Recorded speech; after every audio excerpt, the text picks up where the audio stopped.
শুভ সকাল বন্ধুরা, তোমরা সবাই কেমন আছো? আমি খুব ভালো আছি। তো দেখো, আমার বাগানে, আমার ফুল বাগানে অনেকগুলো ফুল ফুটেছে, আর শীতের সকালে ফুলগুলো কিন্তু দেখতে দারুণ লাগছে। Welcome back to my channel, Sharmistha's blog চ্যানেলে তোমাদেরকে অনেক স্বাগতম আর অনেক অনেক ভালোবাসা রইল। তোমরা যে যেখানে আছো খুব ভালো থেকো, সুস্থ থেকো। দেখো বন্ধুরা, সকাল সকাল উঠে পড়েছি, আর উঠে কিন্তু আমার সমস্ত কাজকর্ম কমপ্লিট হয়ে গেছে। তো রান্নাটাও বসিয়ে দিয়েছি। আর আজকে অনেকটাই সকাল সকাল উঠেছি, বাইরে খুব একটা ঠান্ডা নেই, আজকে কুয়াশাও নেই। তো আজকে মেঘলা ওয়েদার, ওই জন্যই ঠান্ডাটা কম। আজকে মেঘলা ওয়েদারের জন্যই ঠান্ডাটা আজকে অনেকটাই কম। তো সকালে যেটুকু পারলাম করলাম, তারপরে রান্নাটা করে নিই, তারপরে বাদ বাকি কাজটা করবো। তো দেখো, এদিকে আমি কিন্তু সব সবজিও কেটে নিয়েছি। এদিকে দেখো, বাঁধাকপি কেটে নিয়ে আবার একটু ভাপিয়ে নিয়েছি হালকা করে। আর এদিকে দেখো, মূলো আর শিম দিয়ে ভাজা করব। আর একটু চিকেন আছে, আর ডিম দিয়ে ঝোল করব। তো চলো বাঁধাকপিটা বসিয়ে দিয়ে, দেখো ভাত বসে গেছি। তো এটা আগে ভাজা ভাজা করে নেবো। দেখো, মূলো কেটে নিয়েছি কুচি কুচি করে। এটা সর্ষে আর লঙ্কা দিয়ে ভাজবো। এটা কোনোদিনও করিনি, দেখি কেমন খেতে লাগে। মূলো তো একই রকম চচ্চড়ি খাওয়া হয়, তো এটা দেখি কেমন লাগে খেতে। এটা আজকে ভাজা করব। তো চলো রান্নাটা স্টার্ট করে দিই, দেরি হয়ে যাবে, না হলে সবার আজকে স্কুল আছে, তোমাদের দাদাভাইয়ের অফিস আছে, ওই জন্য দেরি করলে চলবে না। শীতকালের দিনে মনে হয় একটু অনেকটা টাইম কম্বলের মধ্যে থাকতে ভালো লাগে, কিন্তু সেটা হয়ে ওঠে না ছুটির দিন ছাড়া। যেদিন ছুটি পাবো সেদিন দেখা যাবে। তো চলো রান্নাটা স্টার্ট। এদিকে দেখো, রান্নাটাও কিন্তু স্টার্ট করে দিয়েছি, না হলে দেরি হয়ে যাবে। তো দেখো, আগে দিয়েছি মূলো ভাজাটা ভাজতে দিয়েছি। এটা কিন্তু ভাজতে অনেকটাই সময় লাগে, জানো তো, আস্তে আস্তে ভাজতে হয়, না হলে জোরে ভাজলে না লেগে যায়। আর এদিকে বাঁধাকপিটাও বসিয়ে দিয়েছি। তো দেখো, বাঁধাকপিটাও কিন্তু আমার নেমে যাওয়ার মতন হয়ে গেল। তো মূলো ভাজাটা কিন্তু খেতে ভালোই হয়েছিল, জানো তো। আর এদিকে দেখো, মামাকে স্কুলে যাওয়ার জন্য রেডি করে নিয়েছি। দেখো, আমার কিন্তু রান্নাবান্না কমপ্লিট হয়ে গেছে। এদিকে মূলো ভাজা করেছি, আর এদিকে ফুলকপি, বাঁধাকপি করেছি, আর এদিকে রয়েছে চিকেন দিয়ে ডিম দিয়ে। তো যাই হোক, এই মেনুটাও কিন্তু খারাপ হয় না। তোমার বাড়ির সামনে দেখো প্রচুর হনুমান এসছে। এত হনুমান কিন্তু একবারে আসে না, মাঝে মাঝে আসে, কিন্তু আজকে প্রচুর হনুমান এসছে, দেখে কিন্তু ভয়ই লাগে। কোন দিক দিয়ে যাবো বলেন তো দেখি?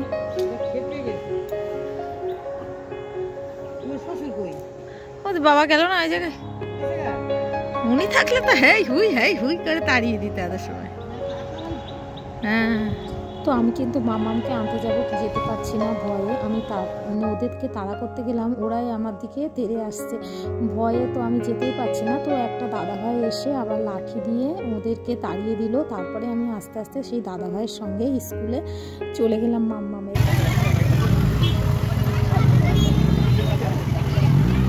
এদিকে দেখো, বিপদের পরে বিপদ, আজকে যেন কি হয়েছে। একবার হনুমানের তাড়া খেলাম, তারপরে দেখো রাস্তা দিয়ে বেরোতেই পারছি না মামাকে নিয়ে। এতটাই ভিড়, এতটাই জ্যাম হয়ে গেছে।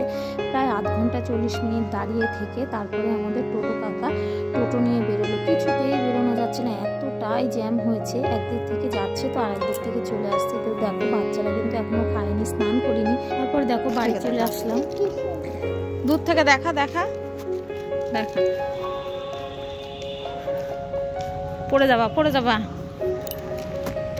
যাবা সামনে চলো চলো পড়ে যাবা।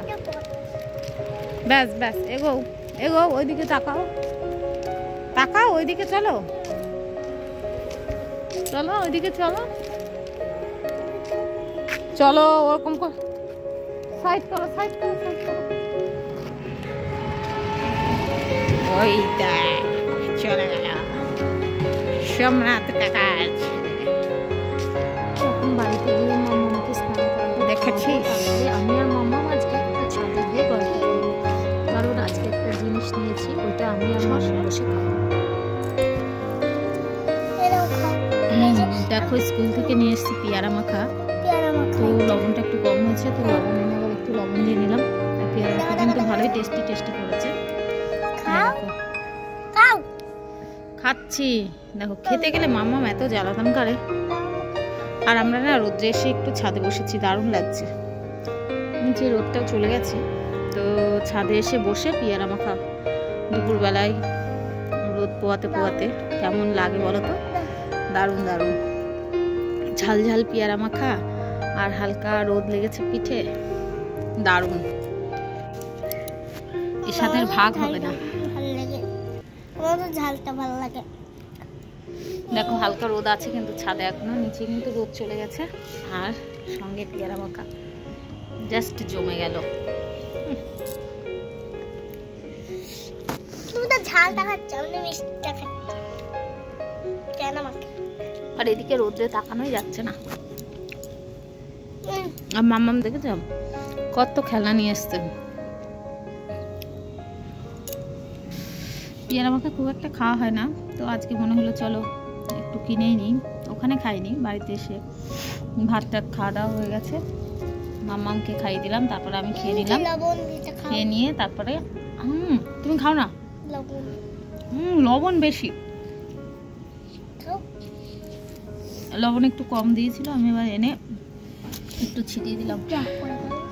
খাবে না, শুধু দুষ্টুমি করবে।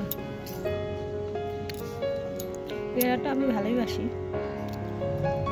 আর মাম্মাম খাচ্ছে ললিপপ, দেখাও দেখো মাম্মাম খাচ্ছে ললিপপ। এখনো সূর্যি মামা এদিকে। বাবা চোখে কি রোদ লাগছে। তো চলো আমি আর মাম্মাম আজকে ছাদে পিকনিক হচ্ছে, আমার পেয়ারা মাখা দিয়ে আর মাম্মামের হচ্ছে ললিপপ দিয়ে আমাদের পিকনিক। আরে দেখো মাম্মামের টেডি বিয়ার গুলো করছে আমাদের সঙ্গে পিকনিক। এই দেখো আমরা সবাই মিলে পিকনিক করছি। মাম্মাম এই দেখো সবাই মিলে আমরা পিকনিক করছি। পিকনিকের খাবারগুলো কিন্তু দারুণ বলো। হ্যালো বন্ধুরা, দেখো মামাকে পড়িয়ে চলে এসেছি। তো এখন খাবার করতে হবে, একটু ইচ্ছা করছে না, এত ঠান্ডা, আর রাত কিন্তু অনেকটাই হয়ে গেছে, তো একদমই ভালো লাগছে না এখন খাবার করতে, তো করতেই হবে।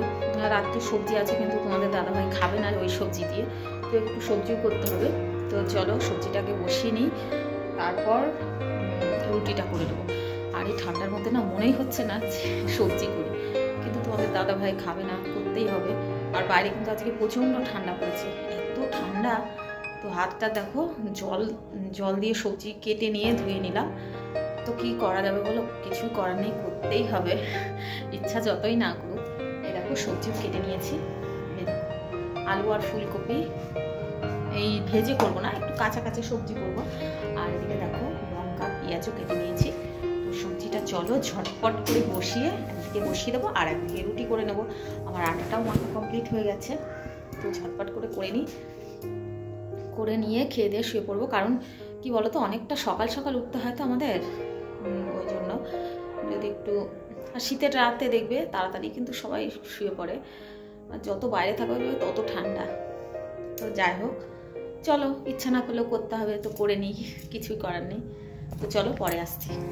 তো ওদিকে দেখো আলুটা বসিয়ে দেবো, আলু আর একটু ফুলকপি দিয়ে দিয়েছি, তো টেস্টি লাগে, কিন্তু একটু তেল বেশি করে দিতে হয় তরকারিটায়। তো চলো ঝটপট করে নিই। রাত কিন্তু খুব বেশি হয়নি, কিন্তু ছেলেটা খুব বায়না হয়েছে। তো দেখো একটু লঙ্কা কুচি আর একটু পেঁয়াজ কুচি দিয়ে দিলাম, লঙ্কাটা গোটায় দিয়েছি যেন মেয়ে খেতে পারে, ঝাল হলে মেয়ে আবার খেতে পারবে না। তো দেখো তরকারিটার মধ্যে একটু লবণ আর একটু হলুদ দিয়ে দিলাম। তো এদিকে দেখো আটাটা মেখে নিয়েছি, তো গোল করে নিয়েছি। তো ওইদিকে যেহেতু সবজিটা হচ্ছে, সবজিটা এখনো উতলায়নি, এদিকে সবজিটা হচ্ছে, এদিকে আমি রুটিটা করে নেবো। কারণ ছেলে কিন্তু খাওয়ার জন্য খুব বায়না করছে, তো ওর যেদিনই আমি রুটি করা লেট হবে সেদিন কিন্তু ওর খাওয়ার জন্যে ব্যস্ততা লেগে যায়। আর যেদিন করে আমি বসে থাকি কিন্তু সেদিন কিন্তু খাওয়ার কোনো ব্যস্ততা নেই। তো চলো, ছেলে একবার এসে ঘুরে গেছে, তো মামাকে পড়াচ্ছিলাম, তো ওই জন্য দেরি হয়ে গেছে, কিন্তু রাত কিন্তু খুব বেশিও হয়নি। এখন দেখো এখন আমাদের ঘড়িটা ফাস্ট আছে, যেহেতু 9:30 বাজে, তো 15 মিনিট ফাস্ট আছে। তো চলো রুটিটা ঝটপট করে নিই। আর এদিকে দেখো সবজি, তো ও সবজি খাবে না, ওকে দুধ দিয়ে দেবো। সবজিটাও মোটামুটি হওয়ার মধ্যে বলতে উতলালো, এখনো দেরি আছে, সবজিটা ভুল হয়ে গেছে বলা, সবজিটা এখনো দেরি আছে। তো দেখো সবাইকে কিন্তু খেতে দিয়ে দিয়েছি, ছেলেও কিন্তু খেয়ে নিয়েছে আগে। ছেলে কিন্তু তরকারি খাবে না, দুধ রুটি খেয়ে নিয়েছে। আর এদিকে দেখো তোমাদের দাদাভাইকে গরম গরম রুটি আর গরম গরম তরকারি দিয়ে দিয়েছি। আর মাম্মামও এখানে খাচ্ছে, মাম্মামকেও খাইয়ে দিয়েছি দুধ রুটি, মাম্মাম খাচ্ছে খেজুরের গুড়। তো শীতকালে কেমন হয় বলো তো, গরম গরম তরকারি, গরম গরম রুটি আর সঙ্গে যদি থাকে খেজুরের গুড়, জাস্ট জমে যায় কিন্তু। তো চল আমিও খেয়ে নেব। আর এদিকে দেখো গ্যাস ট্যাসগুলো মুছে পরিষ্কার করে নিয়েছি। তো ভালোই লাগে বলো গ্যাস ট্যাসগুলো মুছে পরিষ্কার থাকলে। তো চলো ভিডিওটা এই পর্যন্তই। যদি তোমাদের ভালো লাগে লাইক কমেন্ট শেয়ার করে দিও, পাশে থেকো। চলো, গুড নাইট।